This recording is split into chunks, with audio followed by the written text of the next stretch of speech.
we've swapped G&D for something a little different. And William's trying his best to be innuendo-free. My lips are sealed.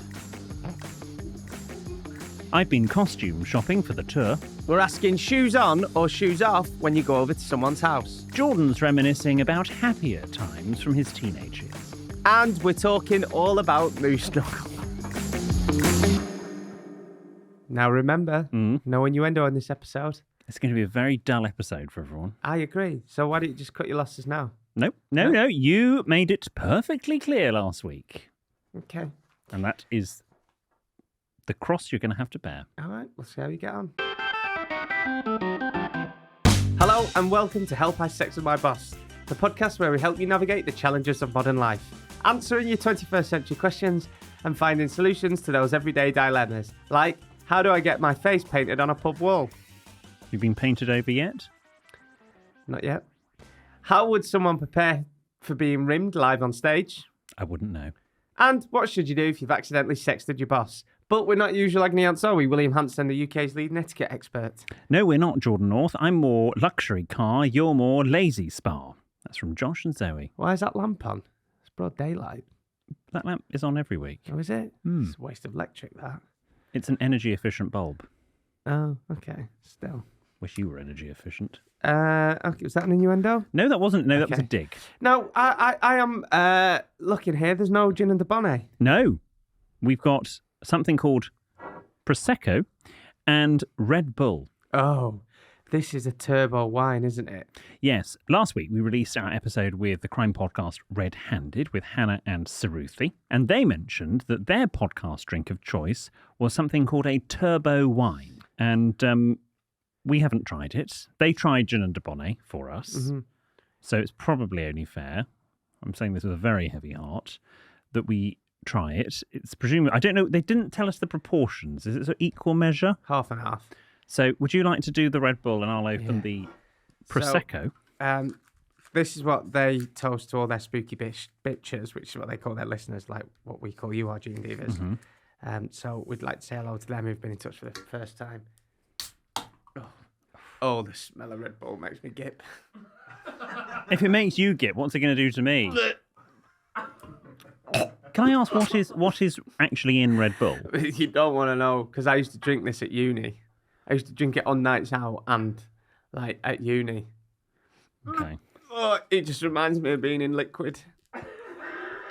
That's a nightclub in Sunderland. Oh.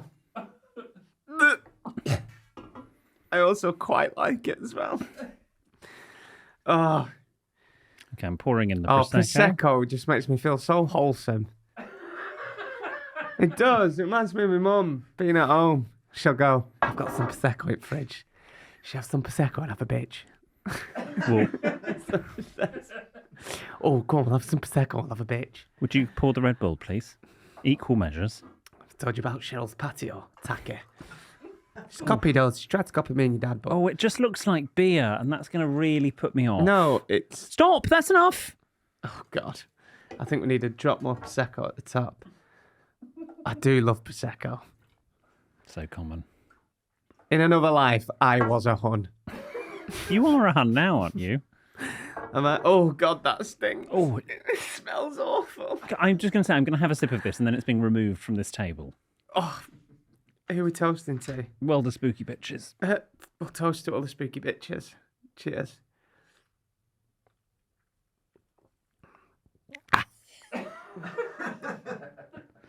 Oh, yeah. Oh. I'm going to stick to G&D. I am off my rocker. That's great. That could be my new drink. Now that I'm tired a lot, might have mentioned it. I'm actually not that too tired today. Okay. Week 3. Oh, Please, could someone take this away? I quite like it. I can't. I really can't. Why? It's not a nice smell. Sorry. No. Thank you. I might just have a sip of Red Bull. Thank you, Alex. Oh, I'm going to do this episode sober and no innuendo. oh, it's going to be really boring. Can you hear that? They're all tuning out now. Oh, But Jordan, is Red Bull alcohol? have a Red Bull. No, I don't want one. This is a man who's never had No. Coca-Cola, Pepsi. Coke. Yes. I don't do any fizzy other than tonic. I don't do sparkling drinks. Ooh, I am flying. Has Can I it touch given your you... face? Let me touch your face. Why? Oh, that's real pretty. Oh, call the cops. I'm off my chops. Wow. Talking of red-handed, I think I've done this story years ago on the podcast, but I remember being the only time I was pulled over by the police in my car was when I was driving back. I was working at a theatre in Bristol, the Redgrave Theatre, where I'm going to be performing Solitary Refinement, tickets on sale. And I had been doing a show Do there I have for to school. come to that? Not to Bristol. Oh. And I had been doing a show and we'd been painting the set. Anyway, and it was sort of 11 o'clock at night and I was doing 40 and a 30, which is really bad and I've never done again. And they pulled me over and anyway, license, registration, all that routine. And as they came back, having checked my details, I looked down at my hands and I had paint on my hands that was red. And I said to the officer, I went, look, I've been caught red-handed. He didn't find it funny. Did you not? No. It's like the one that pulled me up for curb crawling. Do you What? not remember? I've told you this before. Curb crawling? I got pulled up for curb crawling in Preston. Right. You do know what curb crawling Yes, is? I'm aware. So I just got a new car Right. for, when I passed my test. It was a Rock FM one with like my face on it and Yes. name it showed outside. And I'd practiced in a diesel and this was a petrol car and I kept stalling it. I got myself really worked up and I couldn't sleep. So I went out at like 1 o'clock in the morning, started practicing me clutch control. Right. I've not told you this before. And a copper pulls me up. Blue lights come from nowhere. It's pissing down with rain. He went, what are you doing? I went, practicing my biting point. He went, what, in Preston's red light district? I went, come on, I won't make it up. He went, I've just pulled a bloke over who's been looking for his dog for 2 weeks. So I got pulled up, yeah. Wow. It's practicing my biting point, my clutch control. You see, if this was a normal episode, I'd make a joke there. Dude, come on. No, do because it. you have made it perfectly clear that I shouldn't do that many innuendo. Also, before we move on, just to say I love what you're wearing today. Describe it. It's a knitted polo jumper. It is, yeah. Did like Granny knit that for you? No, No. Okay. it's new. Who knitted that for you? Mr. Drake. Oh. It's blue and yellow. I'm sorry, but that turbo thing's gone to my head already. I'm pissed. It's blue and yellow. Yes. Yellow, Yeah. blue. Oh, okay. Jordan's colourblind. I'd say turquoise. Okay, no. I'd say pastel blue. Oh, and you've got colours. Yes, it's got a little collar as well. It's a very nice little detail on the cuff. Oh, what's that? Yeah. I don't know. Is that your family crest? It's not my family crest, no. Okay. We've got lots to talk about. How's your week been? How was the costume shop visit for the tour? It's great fun. Was it? Stuart and I, Chairman Emeritus Stuart, and I had so much fun.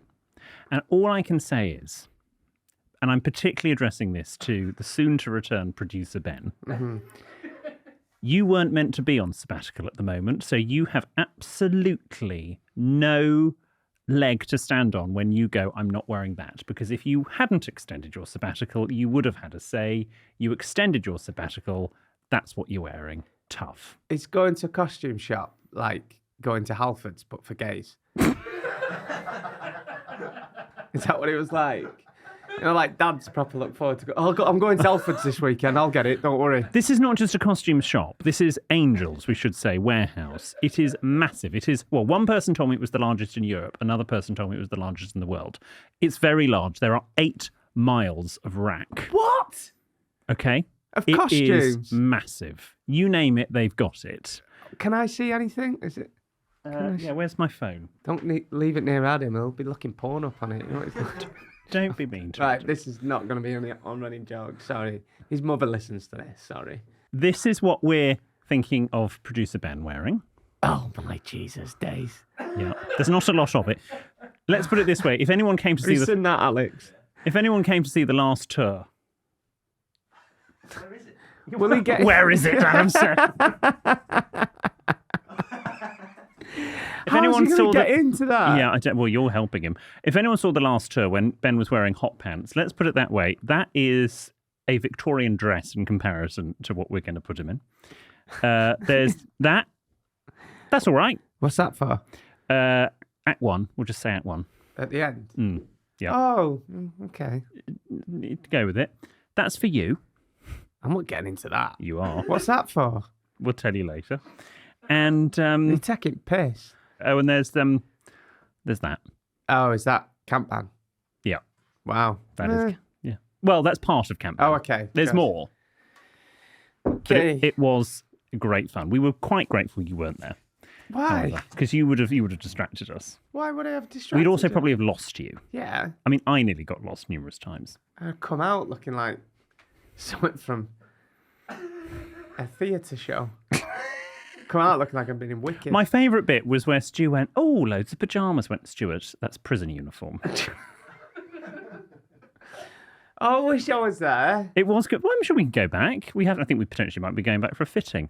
Really? Just to check whatever we've got for Ben fits. No, it says here on my notes, COVID vaccine update. Yes. Please, it's not... So you can now, for those that want them, for certain pharmacies are doing them privately. So you can pay and have a COVID vaccine. And I chose to go and have one because I thought I don't want COVID during the tour.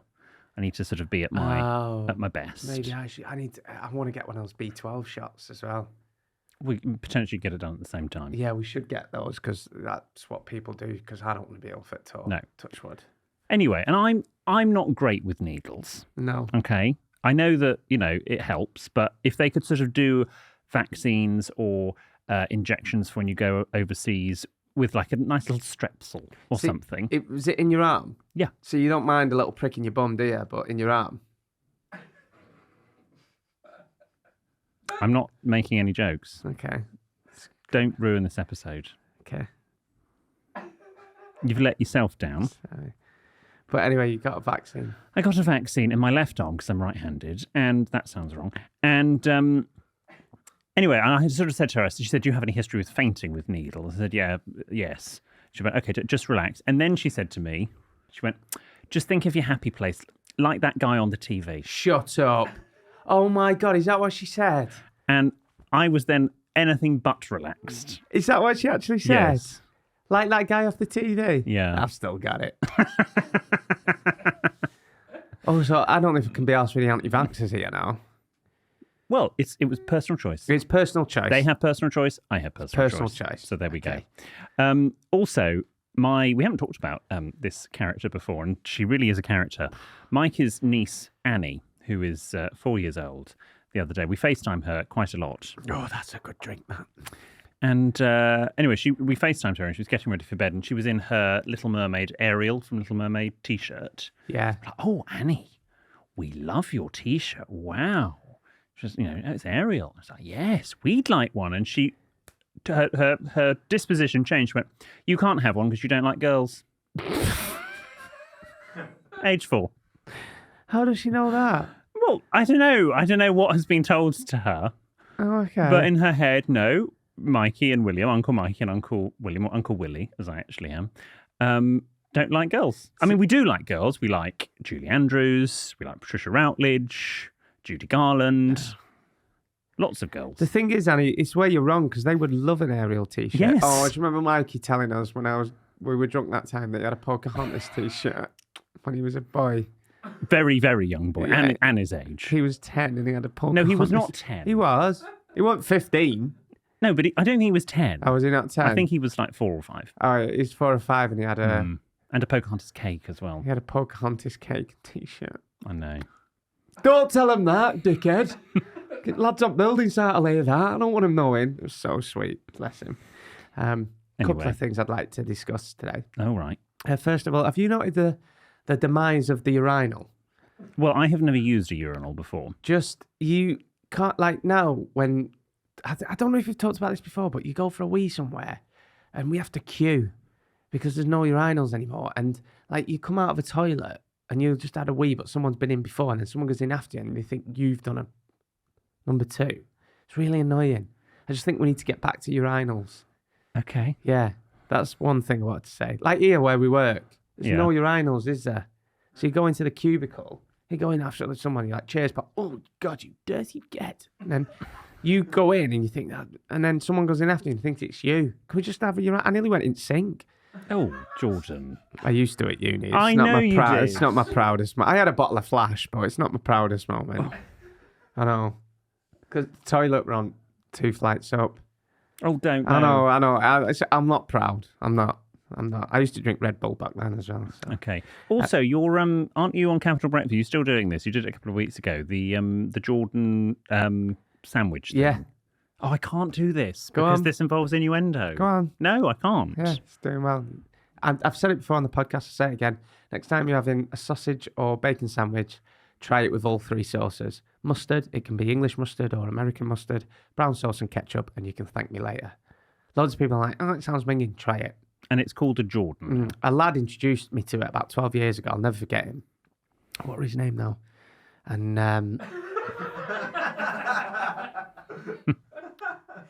The old one's the best. no, I used to work with him at 5 Live. Ben, you were called. Okay. Introduced me.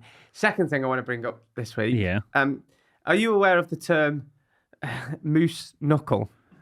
Well, I think vaguely. Okay. For those that are not familiar with it, Moose knuckle is male camel toe, I would believe. you like to explain what camel toe is? Camel toe, how can I explain this? Camel toe, for those that you don't know, is where you can see a lady's vagina. Vagina. Have you put an F on the end? Is it vagina? Yes. So a lady's private parts Yeah. through her trousers or a tight. Which I believe not many women like What? when it's pointed out to them. Well, no, you won't point. Who have you pointed it out to? Well, no, I mean I haven't pointed it out What's to the anyone. etiquette for pointing out camel toe? Don't. But No, but I think it's a sensitive area. anyway, so the point is that we put a video up of William recently in a speedboat. It was a little rib. A little. Oh, come on. There's an innuendo in that. I know, and I'm not doing it. And most of the comments from our wonderful listeners, our fantastic G&Divas, are pointing out William's moose knuckle. This is because the strap of the life vest, the buoyancy aid that I was in, Can I see the video? Let me have a look. went under my crotch to attach at the back. And obviously, when you are on a bumpy journey across the channel, it had sort of pulled. Right, I'm just looking at it now. I didn't notice. Oh my god, yeah. Look like you've got socks down there. And most of the comments are the camel toe effect of the life vest though. This is the best thing I've seen in a long time. Yeah, a lot of moose knuckle comments. Well, you're all perverts. So what's the etiquette of having Well, I'm a happily married man. moose knuckle? Why is it called moose knuckle? I don't know, and I don't think I ever want to know. Well, PE teachers had moose knuckle. I'm sure it was like a weird thing they did. I don't remember. My PE teacher, who will remain nameless, would always put up notices without apostrophes. So I would go around and correct them with a red pen, and to the point where I then put a passive-aggressive poem in his staff room locker that was, I can only remember the first few lines, which was, I hate to be impertinent, it's really not my style. Your apostrophes have been missing and have been for a while. So take the hint and soon you'll see that grammar's really easy. And I forget the rest. I bet he loved you. Yeah, he did. Yeah. He didn't actually. We didn't get on. Oh, shit. But also he once, actually, I'm going to get it off my chest now. Here we go.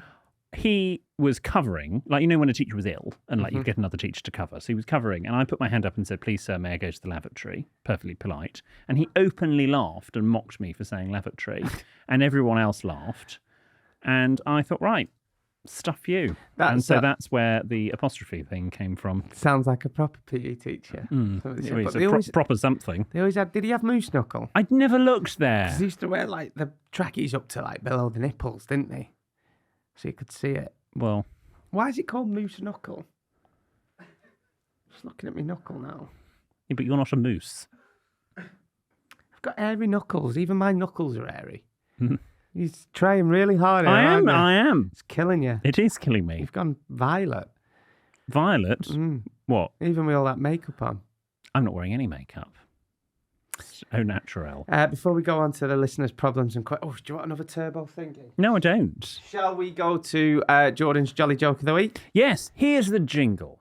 If you like a chap who's cheeky and northern, you're in for a treat with our Jordan. And if a giggle is what you seek, you're sure to love Jordan's Jolly Joke of the Week. Cha cha cha. Emily sent me this, Emily Grace, on Instagram.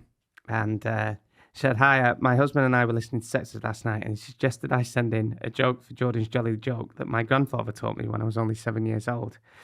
A penguin takes his car into the mechanic to get it checked out. And I'll tell you the punchline after the break. Oh.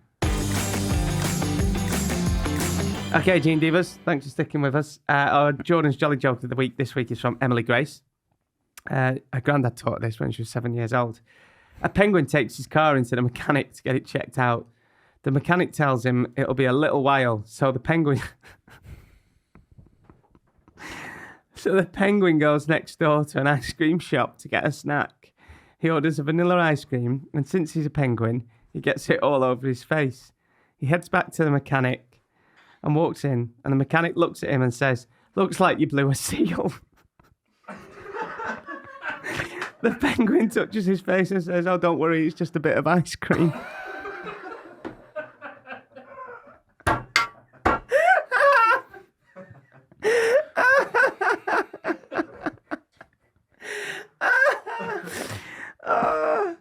I had no idea what this meant and told it everyone at school because I thought the joke was that penguins can't actually talk or drive a car, says Emily.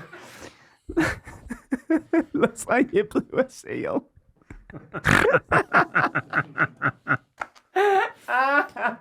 Obviously, it's not funny. Wait, I think I've got some more as well. Or should we peek on that one? I'd peek on that. Go out on a high. Do you think? Yes. Before we go on to the questions and dilemmas, something I've noticed on a lot of the cinema websites that are showing Sexted Live on the 14th of May is that, bizarrely, they have listed executive producer Ben, who hasn't even been here since January, and Chairman Emeritus Stewart as directors of the film. Like they're Steven Spielberg. What? Scorsese over here. Yes. Directors. They're actual Ben's not been here for about 3 months. Hasn't directed anything in his life. Even struggles with the direct debit. No, there's not. Sorry, there's not even a... You are struggling today, aren't you? I can't do anything if I don't do smut. Go back to it. Just admit you were wrong. Just get it all out. You started this. Just go on. Oh. No, you can't just get out innuendo. You've got to let them... I'm going to lick this Red Bull. Come on. I'm not doing a rimming joke. Come on. I'll do one in a minute. No, go on. What? Do a little... What, lick the rim joke? Just get out. Come on, do an innuendo. I'll give you one in a minute. Was that one? Yes, it was. Okay. Hey. It was the oldest one in the book. We failed. Okay. Just go back to the William we know and love. I don't like your hair. Now it's time for your questions and dilemmas. At least I've got some. Remember, if you need... Not if you pull the front bit back, you haven't.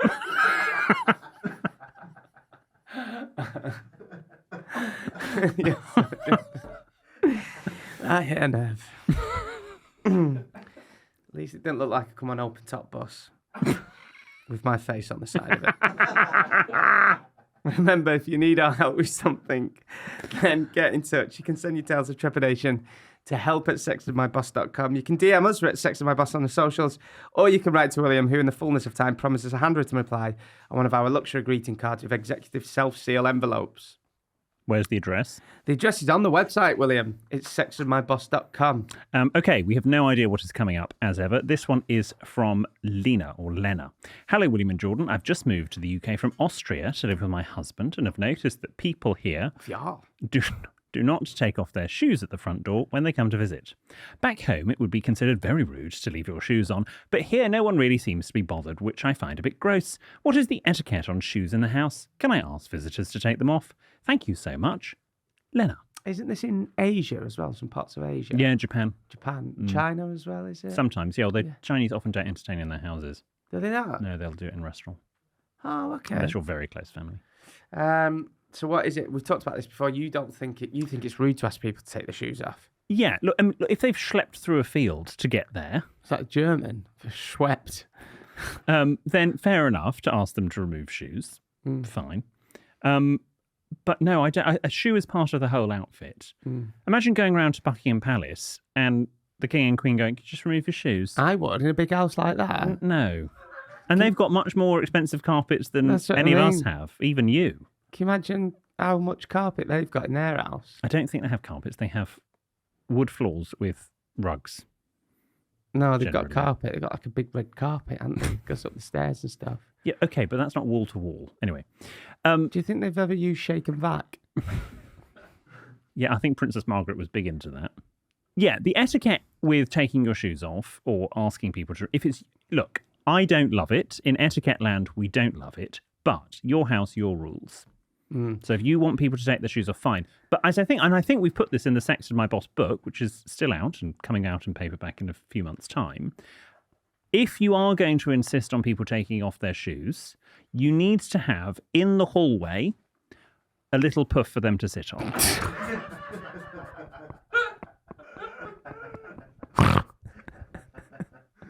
Just pop them on here. Hello, Diego. Don't sit on a whippet. So you can't expect them to remove their shoes standing up. I hate it when people do that. You've got to allow them to come into the house, to sit on a chair, a stool, a step, something to remove their shoes. Okay. I don't mind it now. I used to ask people to take them off, but I've invested in, have I told you about this? It's changed my life. I've invested in a spray mop. Yes. So now I just give me little floors of spray mop. Oh, it's got to be up there with sliced bread and when they invented pause in telly on Sky Digital. Spray mop. Do you remember that? You could series link stuff and that. Yeah. Okay. So I don't mind it now because I'll just do a little spray mop. Yeah, it gives you something to clean, doesn't it? Yeah. Okay. This is from Anonymous. Good morrow, all.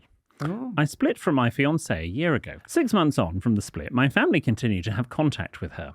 Initially, I struggled to cope with this. However, I have since learned to let go for an easy life. Fast forward to now. I recently found out that my ex has a new girlfriend. I'm very happy for her and wish her the best. However, last week, she messaged my mum saying she was in the area and asked my parents to meet her and her new girlfriend for drinks. Interesting. I find the entire situation bizarre and cannot understand why her new partner would want to meet my parents. Such people continue to tell me this isn't weird and that it's lovely and positive. Please could I get your views on this situation, as I can't believe they don't think it's odd. Anonymous. That is odd. I agree. It's hard and it's probably one of the worst things about a breakup, you know. Your mutual friends and their family that you love just as much and their siblings as well. But you've got to let it go, and she should absolutely probably not be in touch with parents. It's different if I'd also be really if annoyed. they've been married and they got kids, and there's a relationship with the grandparents and stuff. I do think that's different then, because you can still have a relationship with the grandparents.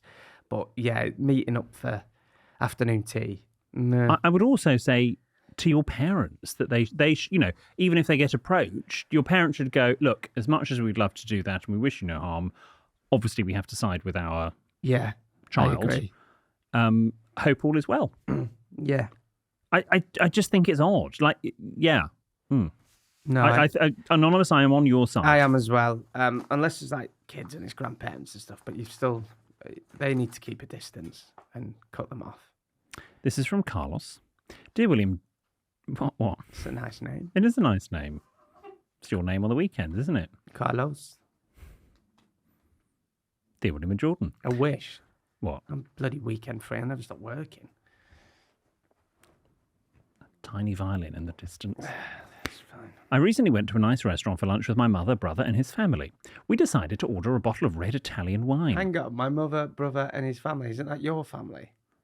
My mother, brother, and his... Well, it could be his wife or his partner, husband, or whatever. Sure. We decided to order a bottle of red Italian wine, as I'm quite partial to them. A little Chianti. Oh, it's very... It's a Hannibal, innit? I know.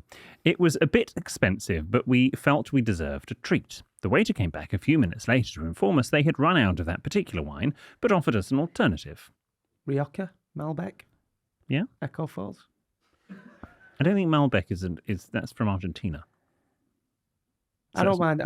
back on the Malbec at the moment. Okay, no, it's very nice, but I wouldn't say it's an alternative to an Italian wine.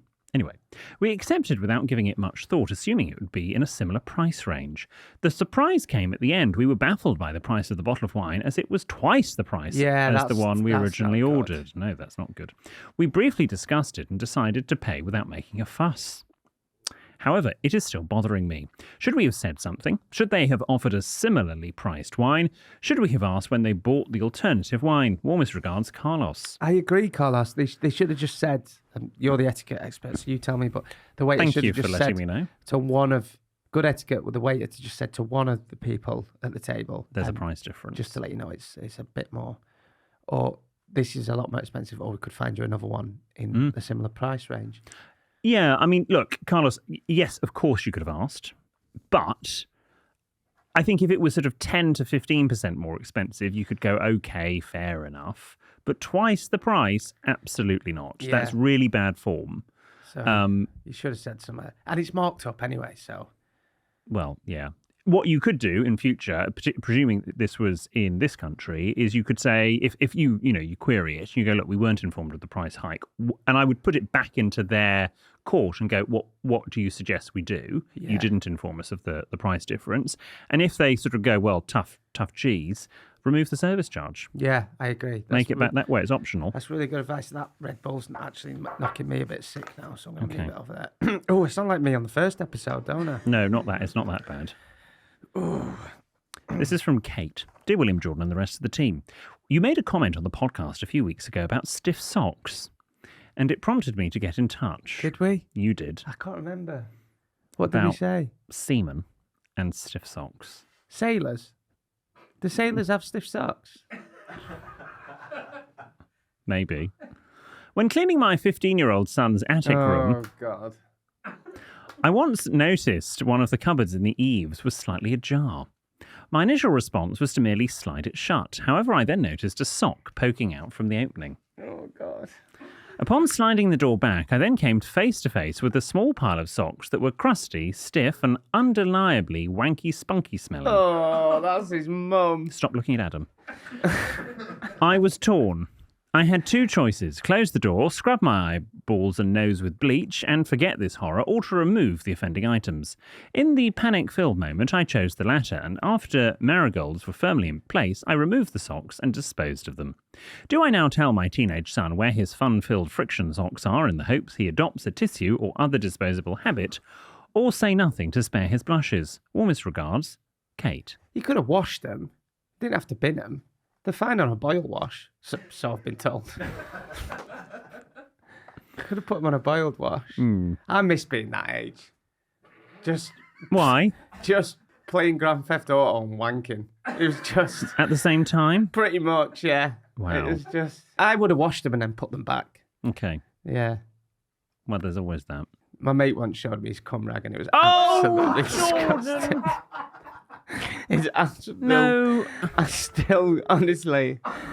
It could fucking crawl. Why did he even the show bedroom. you that? Because it's what lads do, innit? Well, it's not what we did.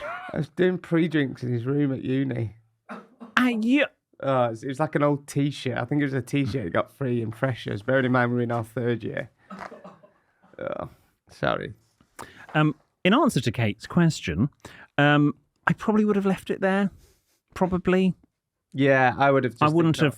I think it would embarrass... It'd embarrass him. When a child is in the sort of those teenage years, they can be very sensitive and it can slightly scar them for life. So I probably would have left it there. But what's done is done. This one is from Vinny and Chloe. Dearest William Jordan, Chairman Emeritus Stewart, EPB, and Diego. Hello. You've not heard from me in a while, but I'll be back soon, bitches. Recently, we went out... Currently in a park, stranded, but I'll be back. Recently, we went out with some friends in Macclesfield. One place I can say I've never been. And I've done a lot of DJ gigs out in... Well, anyone in Macclesfield that wants to book Jordan. Nottingham way, innit? No. It's... Manchester, yeah. Manchester, yeah, Macclesfield. I've gone through it on the train. It depends which route you're doing. Yeah. Anyway, recently we went out with some friends in Macclesfield. We went out for a lovely meal, during which we asked our friends to be our best man and maid of honour. Eventually, slightly drunk and in high spirits, we moved on, stumbled into a bar and watched some live music. When it was about 1 a.m, we decided to leave. We walked through the crowd and into a second room in search of an exit. Uh-oh. Whilst leaving, we walked past a woman and I thought, she's wearing an odd top. It almost looks like skin, but thought nothing of it. I then looked directly in front of me to see a topless man. Unfortunately, I glanced down and realised he was not just topless, but also pantless, cock and balls on a show for all. Where were they? Amsterdam or Macclesfield? Macclesfield. Okay. That DJ gig you're going to do has suddenly taken a turn. Shocked, I glanced back to the woman, and she was also stark naked, beer in hand, mid-conversation with a fully clothed woman. I expected them to see a group of naked people, but it was just the two of them. After getting over our initial shock, the group ganged together to research the matter, and we found out that it is not illegal to be naked in public if you do not intend to cause shock. We didn't need to go to the costume store. Okay. We also learned that they are locals and have been seen in various places, including out for a naked Sunday roast dinner. What is the etiquette for seeing naked people in public? Do we awkwardly avoid eye contact, leave the bar, and strike up the conversation? Vinny and Chloe. Oh, Okay. It all goes on in Macclesfield, doesn't it? It does. I mean, I try and look them in the eye. Up here. I thought it was illegal. Well- There's a beach named Mum and Dad in Spain that made me dad drive past for laugh. That's so funny. It's a load of like old Dutch people just naked on beach. Oh, it's always the Dutch. Is it? Yeah. We're being shown in Holland, but in the Netherlands. They were all just sat round this table drinking like beer, like couples, but naked. Could you see Pinot? You could see a few Pinots. Yeah. It's weird, but they were all like elderly. I mean, each to their own. Yeah. Yeah, look, I mean, look, I don't want to be shamed by the nudist community, but it is generally accepted that when you are in public, you wear clothes. So he was just in a bar naked. And obviously the bar had no issue with it. They're obviously known locally. Never forget a face. And I would probably say you just have to talk to them normally. But it is weird. And if you are that nudist and people have funny reactions, I think you've got to maybe expect. It's not slightly. weird for them. It's weird for you. Is it weird for you? Well, look, you're talking to someone. I don't even like being naked in my house. No. As soon as I'm out of the shower, I've got my boxers on. Oh, you're such a prude. No, I'm not prude, but yeah. So hang on. You have a shower, you get clean, and then do you put on the same boxes you've just taken No, off? I'll put clean Okay, boxers. fine. Not Good. Total heathen. Haven't been dragged up. I'm not being dragged up. No. Okay. No. Yeah, if Vinny and Chloe, look, it is weird. I'm going to say it. It is a bit weird, but they're not hurting anybody. And you've just got to go with it. You should. And it'll be weird the first time you see them, but it probably won't be weird the second or third Should time. avoid eye contact. Why do No, you don't avoid eye contact. You make, in fact, the eyes is exactly where you should be looking. Sorry, yeah. But you won't help. You couldn't help having a look. No. Well, yeah, but I wouldn't. Yeah. I'd do it at a safe distance if you were inquisitive, for whatever reason. I'd love to see you naked. Say that again without sounding weird. Hear me out. Just you walking down the street going to the shop. I could imagine you being a nudist. Because it's always your sort in it. Not like that. I meant like it's always like posh people in it. And Okay. I've had too much of that. This is what I'm like. You should see me and my mum when I'm on Prosecco. For clarity, I don't want to see you naked. No, I don't want to see you naked. Well, you just said exactly the opposite. I didn't mean it like that. I meant I want to see. You are starting to slur your words. That is one strong drink, that. I meant, like, I can imagine. I'd love to see you naked in the street to see what people would think. I don't know where I'm going with this, William. Okay, no. Oh, it's gone straight to my head, that. Maybe we'll do one of the. If next time we play Macclesfield, We'll do it naked. we'll do it naked. We'll do it in the nude, in the buff, Yes, in your birthday suit. birthday suit. No, suit. Yeah. Anyway, thank you for all of Oh, that. because on in old Macclesfield, doesn't it? Yes, it's not just that furniture shop you see from the train. It does look like a very nice furniture shop. Arianci Bianchi or something like that. Don't you on EastEnders? Probably. Right. Thank you for your questions and dilemmas. We will see you on... I'm pissed. We'll see you on Friday, fully clothed. Fully clothed. Goodbye.